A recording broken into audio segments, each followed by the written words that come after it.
Russia is pushing rapidly into the region with aims to control it before anyone else. Vladimir Putin's military ambition is on grand display. По укреплению статуса России как великой арктической державы. The one move Vladimir Putin, according to many Russian and Western analysts, did not seriously expect is the one that quietly rewired the entire security map of Europe. For 20 years, Russia's entire northern strategy was built on a simple assumption: that Finland and Sweden would stay out of NATO, that the alliance's border would remain safely distant from Russia's most sensitive bases, and that the Arctic, home to Russia's key nuclear submarines and early warning systems, would stay a quiet backwater compared to places like Ukraine or the Black Sea. That world no longer exists. When Finland joined NATO in 2023 and Sweden followed in 2024, the alliance did not just add two flags. It wrapped itself around Russia's northern flank, from the Arctic Ocean all the way down to the Baltic Sea. NATO officials have called this one of the most important shifts in European security in a generation, and multiple defense institutes in Norway, the US, and the UK now argue that this single move has disrupted Russia's entire Arctic strategy more than anything since the end of the Cold War.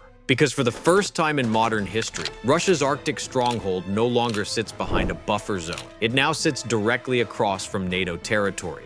To understand why this is such a shock for the Kremlin, you have to start with the one place Russia assumed nobody could seriously threaten: the Kola Peninsula.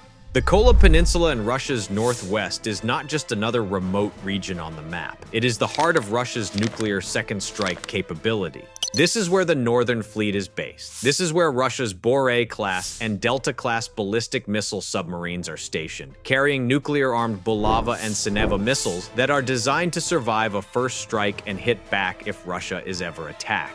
Western intelligence reports and open-source analysis from organizations like the Norwegian Defense Research Establishment and CSIS have for years described Kola as one of the most militarized regions on Earth, packed with air defense systems, radar stations, naval bases, and hardened storage sites. This focus on the Arctic was not accidental. In 2020, Russia published an updated Arctic strategy that explicitly described the region as a core of national security and sovereignty, a document that Russian officials quoted openly and that Western think tanks analyzed in detail. The strategy tied together economic goals, like developing the Northern Sea Route and Arctic energy projects, with military goals, including protecting sea-based nuclear forces and securing control over ice-free passages over the coming decades. Over the last decade, satellite imagery and defense research have shown Russia reopening Soviet-era Arctic bases, building new airstrips, installing S-400 air defense systems, and expanding radar coverage along the northern coast.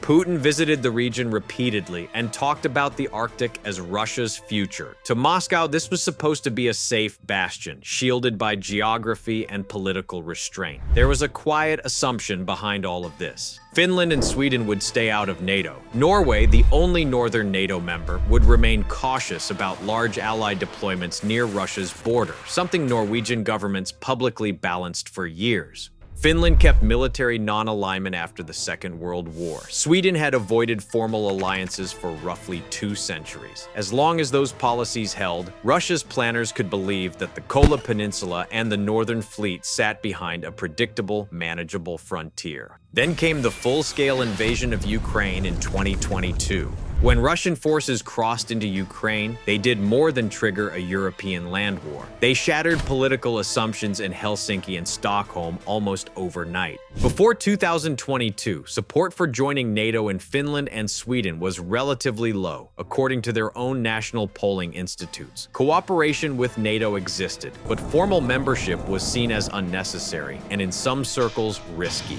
That calculation flipped within months of the invasion. Polls showed support for NATO membership surging to clear majorities. Political parties that had long opposed membership publicly changed position. Commentators and outlets like Yle, SVT, and major European newspapers described it as one of the fastest strategic shifts in modern European history. Finland and Sweden submitted their NATO applications together in 2022. After a period of negotiations and ratifications, Finland officially joined in April 2023 and Sweden in March 2024. NATO's Secretary General stated publicly that their accession fundamentally strengthens our deterrence and defense in the high north and the Baltic region. The numbers behind that statement are stark. Finland alone added more than 1,300 kilometers, or about 830 miles, of new NATO-Russia border. That figure has been highlighted repeatedly in BBC, Reuters, and NATO press releases. And that border runs directly opposite Russia's northwestern flank, bringing NATO's frontier closer to the Kola Peninsula and Murmansk region than ever before. Sweden's impact came mostly at sea. With Sweden inside the alliance, every country around the Baltic Sea except Russia became a NATO member. Analysts at RUSI and the Center for Naval Analyses have described this as turning the Baltic into a de facto NATO-controlled basin. Sweden's island of Gotland, which Swedish defense officials have called critical to regional security, now anchors NATO's surveillance and air defense posture in the central Baltic. Beyond that, Finland and Sweden tip the balance in the Arctic as a whole. NATO now includes 7 of the 8 Arctic states: the United States, Canada, Norway, Denmark via Greenland, Iceland, Finland, and Sweden. Russia is the only Arctic coastal state outside the alliance. This reality is reflected in NATO's own strategic communications and in Arctic policy papers from Norway, Canada, and the EU. In other words, Russia's Arctic frontier went from partially surrounded to almost completely ringed by NATO members. All of this has direct consequences for the one thing Moscow cares about most in the north: the survival of its nuclear deterrent. For decades, Russia relied on what Western analysts call a bastion defense concept in the Arctic. The idea was to create a heavily defended zone in the Barents and Norwegian seas, where Russian ballistic missile submarines could patrol under the protection of layered air defense, surface ships, submarines, and land-based aircraft. Kola's geography and the relative distance of NATO bases made this bastion viable. Finland and Sweden's NATO membership has not destroyed that concept, but it has made it much harder to sustain. With Finland and NATO, allied aircraft, radars, and ground forces can operate from bases in Lapland and central Finland under Article 5 protection. These bases include hardened airfields and infrastructure that Finnish defense planners maintained even during neutrality. Finnish officials have confirmed that they can mobilize a large reserve force quickly, and that their entire defense posture is built around fighting in difficult northern terrain.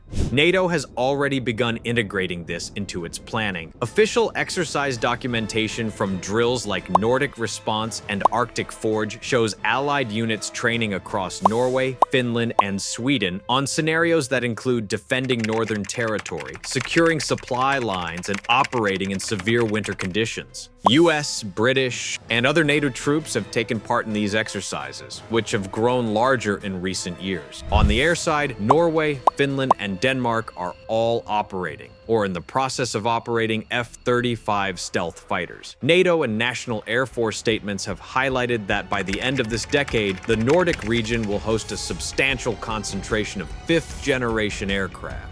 These jets are not just strike platforms. They are flying sensor nodes that can quietly map out enemy radar and air defense systems from significant distances, feeding that data into a wider NATO network. Put simply, the airspace Russia once treated as a relatively stable northern buffer is now ringed by some of the most capable combat aircraft and surveillance systems in the world, all operating under a shared NATO command structure. At sea, NATO navies have stepped up anti-submarine warfare patrols in the North Atlantic and the Norwegian Sea. The UK has deployed P-8 Poseidon maritime patrol aircraft from Scotland. The United States and Norway operate similar assets. Naval exercises in the Geoc Gap, the historic choke point between Greenland, Iceland, and the UK, are now frequently mentioned in NATO maritime briefings as part of a broader effort to monitor Russian submarine movements leaving the Barents Sea. None of this means NATO is preparing an attack on Kola, but it does mean that Russia can no longer assume that its northern fleet operates unobserved or unpressured until it reaches the open Atlantic. Its submarines, bombers, and surface ships now move in in an environment where NATO's eyes, ears, and sensors are much closer and much more integrated than before Finland and Sweden joined. Russian officials have acknowledged this shift, even as they try to downplay it. The Kremlin initially referred to the Nordic enlargement as not a major threat, but later statements from the Foreign Ministry and Russian military commentators began describing NATO's new presence as a serious destabilizing factor in the Arctic. Russian defense reporting shows fresh deployments of air defense systems and adjustments to northern units in response. The core point is simple.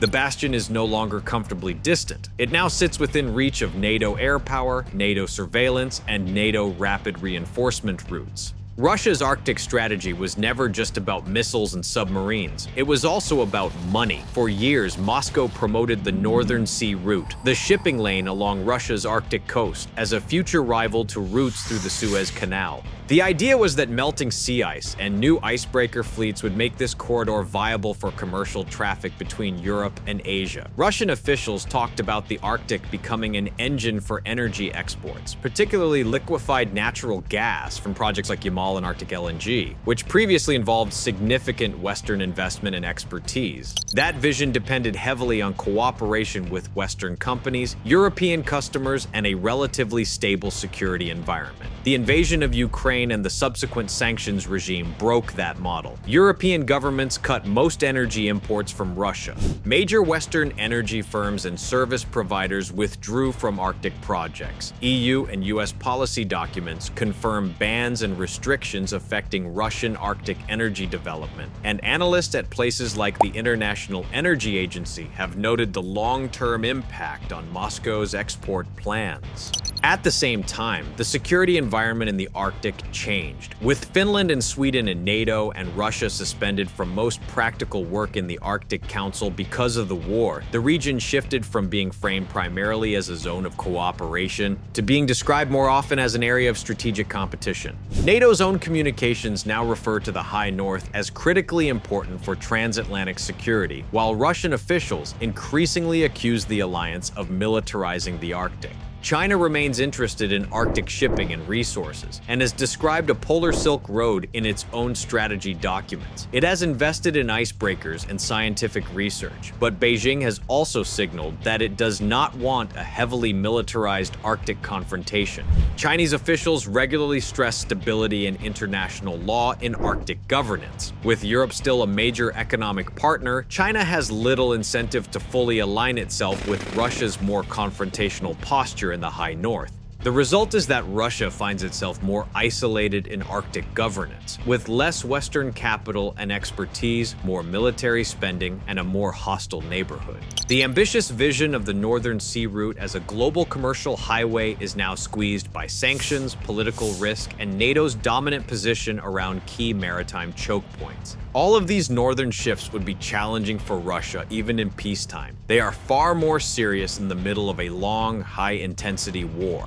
Russia is still deeply committed in Ukraine, where it is expending large quantities of ammunition, armor, and manpower. Western intelligence assessments and defense ministry updates from countries like the UK and the US regularly describe high Russian casualty figures and intense equipment usage along the front. Even with increased domestic production, Russia faces the problem of replacing modern systems under sanctions and import restrictions. At the same time, it can no longer treat the Arctic as a low-risk area that can be managed with minimal resources. With NATO's northern posture strengthened, Russia feels obliged to reinforce air defense units, modernize some Arctic brigades, maintain submarine patrols, and keep radar and anti-ship systems active across a very long coastline. Every battalion or advanced system deployed north is one that is not available for other theaters, whether in Ukraine, the Black Sea, or the Pacific. Several Western analysts have described this as a long-term overstretch problem rather than an immediate collapse.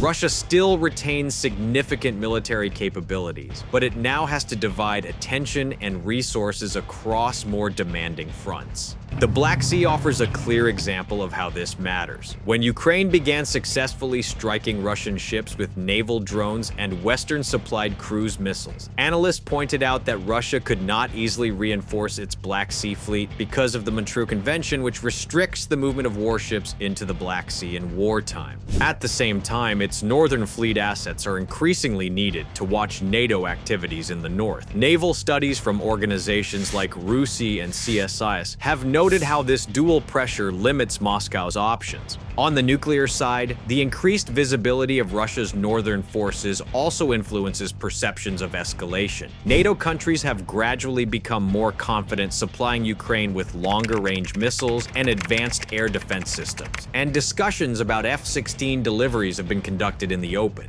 While Russia still issues strong rhetoric, Western officials often point to strengthened deterrence and allied unity, including in the high north, as a factor in managing escalation risks. The point is not that Russia's military power has disappeared. It clearly has not. The point is that the northern theater, which was once a relatively secure pillar of Russia's overall posture, is now another area that requires constant attention, investment, and worry at a time when Moscow's freedom of action and resources are already constrained. None of this was inevitable. If Russia had not launched the full-scale invasion of Ukraine, Finland and Sweden would almost certainly have remained outside NATO for much longer. Their own leaders and public opinion had supported military non-alignment for decades. Russian officials often said that NATO enlargement would continue, but few in Moscow expected the Nordic states to move so quickly. Yet within months of the war beginning, that is exactly what happened. Finland and Sweden chose NATO not because of pressure from Brussels or Washington, but because Russian military action in Ukraine convinced their populations and governments that neutrality no longer offered security.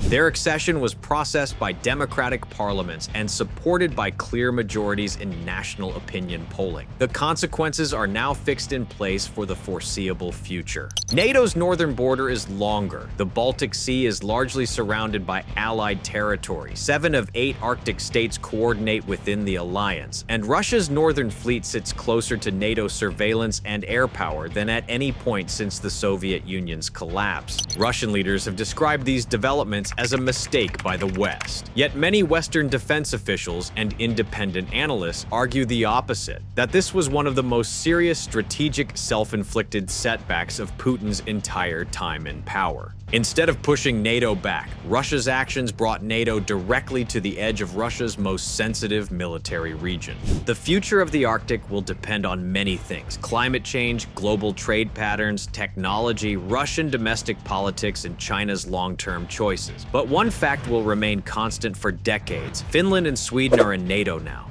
The ring in the north is closed, and that single move, triggered by the invasion of Ukraine, has changed not only the balance of power in the high north, but the way Russia has to think about every other theater, from Ukraine to the Black Sea to the North Atlantic. In the end, the most decisive move in this part of the story was not a missile launch or a naval battle. It was a political decision taken in Helsinki and Stockholm, a decision that turned 2 long-standing neutral states into members of the most powerful military alliance in history. A decision that placed NATO directly across from the Kola Peninsula, the core of Russia's nuclear deterrent. And according to many Russian and Western analysts, a decision that Moscow did not seriously expect before the full-scale invasion of Ukraine. This video is based on publicly available reports, official statements, and independent analysis from governments, think tanks, and open-source intelligence communities. It is intended for educational and informational purposes only, and future developments will depend on political decisions, budgets, and events that no one can predict with certainty.